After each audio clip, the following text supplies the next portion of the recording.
گرفتار شیر شاہ لاہور کی انسداد دہشت گردی عدالت میں پیش، دوران سماعت جج نے میڈیا نمائندوں کو عدالت سے نکال دیا، کہا آئندہ کوئی میڈیا پرسن موبائل لے کر عدالت میں نہ آئے۔ شاہریز عظیم پہلے ہی 8 روزہ جسمانی ریمانڈ پر ہے۔ ذرائع کے مطابق شاہریز اور شیر شاہ جناح ہاؤس حملے میں ملوث ہیں، شواہد پر گرفتار کیا۔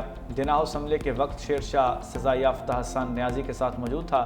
شیر شاہ پہلے روپوش اور بعد میں لندن فرار ہو گیا۔ پاکستان واپسی پر پولیس نے 22 اگست کو گرفتار کیا۔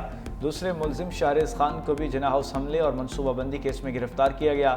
دونوں بھائی پاکستان کے خلاف ڈیجیٹل میڈیا سیل چلا رہے تھے۔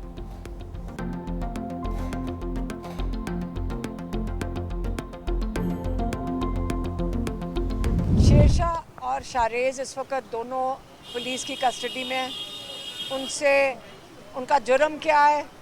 ان کا جرم یہ ہے کہ وہ عمران خان کے بھانجے ہیں۔ ان کا جرم یہ ہے کہ وہ عمران خان کی فیملی ہیں۔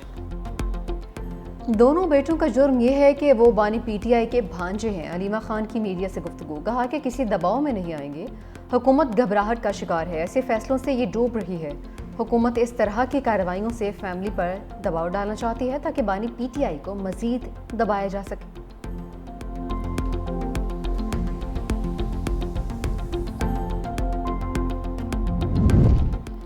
9 مئی کے کردار اب سزاؤں سے نہیں بچ سکتے، مشیر وزیر اعظم رانا ثناء اللہ کا دو ٹوک موقف، کہا عوام ان شرپسندوں کے چہروں کو پہچان چکے ہیں، ملک اب دھرنوں اور جلاؤ گھراؤ کا متحمل نہیں ہو سکتا، مذاکرات اور عدالتی فیصلوں کا آپس میں کوئی تعلق نہیں، قومی ڈائیلاگ پر بات ہونی چاہیے، جب تک آپ ٹیبل پر نہیں بیٹھیں گے مسائل حل نہیں ہوں گے، حکومت 27ویں ترمیم اور نئے صوبوں کے قیام میں مکمل طور پر غیر سنجیدہ ہے، جب کوئی خبر نہیں ہوتی تو آئینی ترمیم اور صوبوں کے شوشے چھوڑے جاتے ہیں۔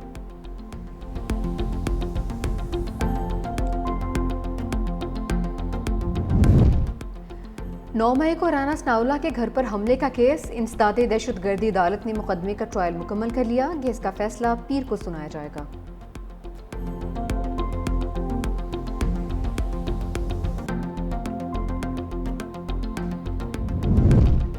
پیپلز پارٹی اور نون لیگ کا قومی اور صوبائی ضمنی انتخابات مل کر لڑنے کا اعلان، راجہ پرویز اشرف کہتے ہیں ضمنی انتخابات میں دونوں جماعتوں نے مل کر حصہ لینے کا فیصلہ کیا ہے، ضمنی الیکشن میں طے شدہ فارمولے کے تحت حصہ لیں گے، خوش اسلوبی کے ساتھ معاملات کو حتمی شکل دے دی گئی، حنیف عباسی بولے ہم میں اتحادی ہیں، دونوں پارٹیوں کی لیڈرشپ دانشمندانہ فیصلے کرتی ہے، ضمنی انتخابات میں ایک دوسرے کے امیدواروں کو سپورٹ کریں گے۔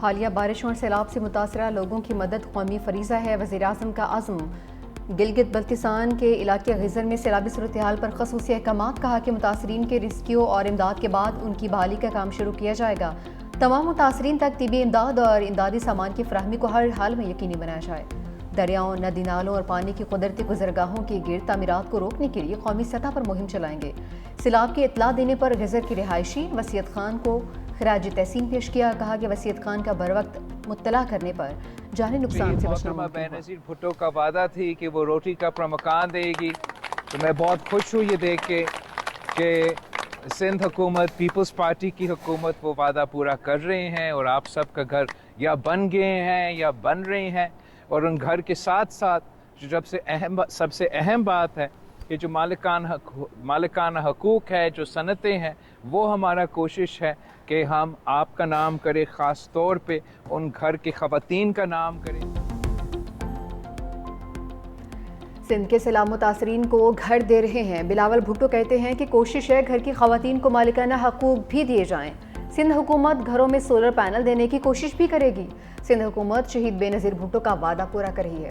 چیئرمین پیپلز پارٹی کے رتوڈیرو کی یونین کونسل وارث ٹینو احمد، سیلاب متاثرین کے لیے سندھ پیپلز ہاؤسنگ کے تحت مکمل اور زیر تعمیر گھروں کا جائزہ، مختلف گھروں میں جا کر مکینوں سے حوالہ دریافت کیا، گاؤں خیر محمد بروہی کے مکینوں نے مسائل کے بارے میں بتایا، بلاول بھٹو کے مسائل کے حل کے لیے فوری ہدایات، پیپلز پارٹی رہنما فریال تالپور بھی بلاول بھٹو کے ہمراہ تھے۔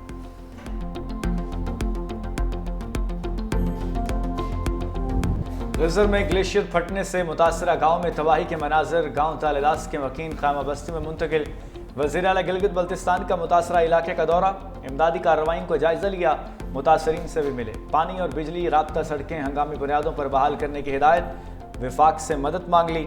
بر وقت اطلاع دے کر انسانی جانیں بچانے والے چرواہے کو نقد انعام اور سرٹیفکیٹس دینے کی ہدایت۔ وزردائن میں امدادی کام کرنے والے نوجوان کو بھی انعام سے نوازا گیا۔ ضلع شگر میں شاہراہ کیٹو کی مسلسل بندش، نواحی گاؤں برالدو کے سینکڑوں افراد کئی روز سے محصور، خوراک اور ادویات کی بنیادی سہولیات بھی نایاب۔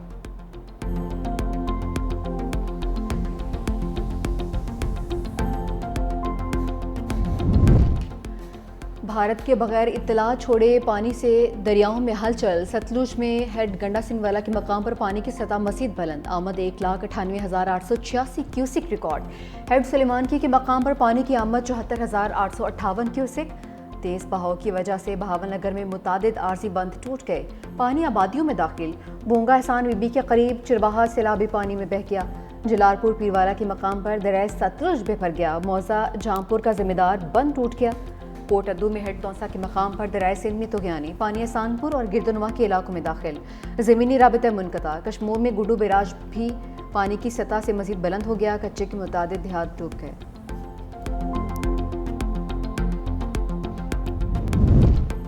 شہر قائد میں بادلوں کی گرج برس، نیو کراچی، سرجانی، نارتھ ناظم آباد، لیاقت آباد اور یونیورسٹی روڈ پر ہلکی بارش۔ گجرات میں تیز بارش سے نشیبی علاقوں میں پانی جمع، سیالکوٹ اور لالا موسا میں بارش۔ NDMA کی 30 اگست تک شدید بارشوں کی پیشگوئی، ملک بھر میں سیلابی صورتحال کا الرٹ جاری۔ پنجاب، خیبر پختونخوا، گلگت بلتستان، آزاد کشمیر میں طوفانی بارشیں متوقع، نشیبی علاقوں میں سیلاب اور پہاڑی علاقوں میں لینڈ سلائڈنگ کا خطرہ بڑھ گیا۔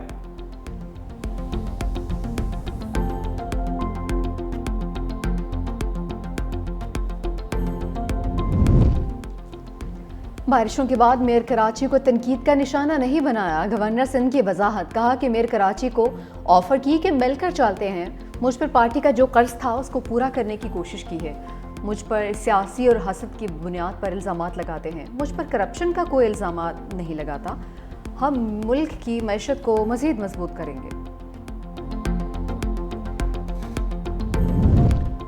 وزیر اعلیٰ پنجاب مریم نواز شریف کا جاپان کے شہر اوساکا میں ورلڈ ایکسپو کا دورہ، ایکسپو ایسوسی ایشن کے ڈپٹی سیکرٹری جنرل نے خیر مقدم کیا۔ وزیر اعلیٰ نے ایکسپو کے لیے بہتر زندگی کے لیے مستقبل کے معاشرے کی تشکیل کے عنوان کو سراہا۔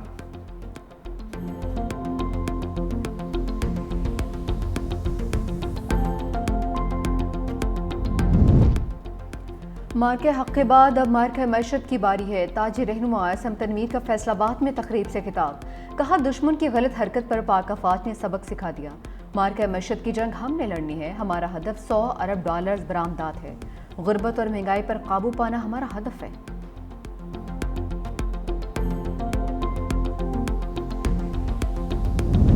صہیونی فوج کی غزہ میں بارود کی برسات، مزید 40 فلسطینیوں کی موت کی وادی میں دھکیل دیا، شہید ہونے والوں میں امداد کے منتظر 16 فلسطینی بھی شامل۔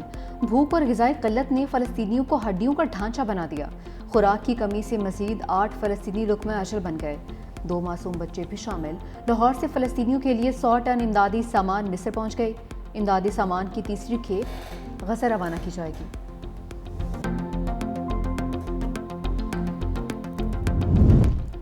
فلسطین میں امن کوششوں کو ناکام بنانے کی منظم سازش بے نقاب، سابق ترجمان امریکی محکمہ خارجہ میتھیو ملر نے حقیقت بتا دی، کہا بائیڈن انتظامیہ نے اسرائیل کی جانب سے جنگ بندی روڈ میپ فراہم کیے جانے کا جھوٹا اعلان کر کے دنیا کو گمراہ کیا۔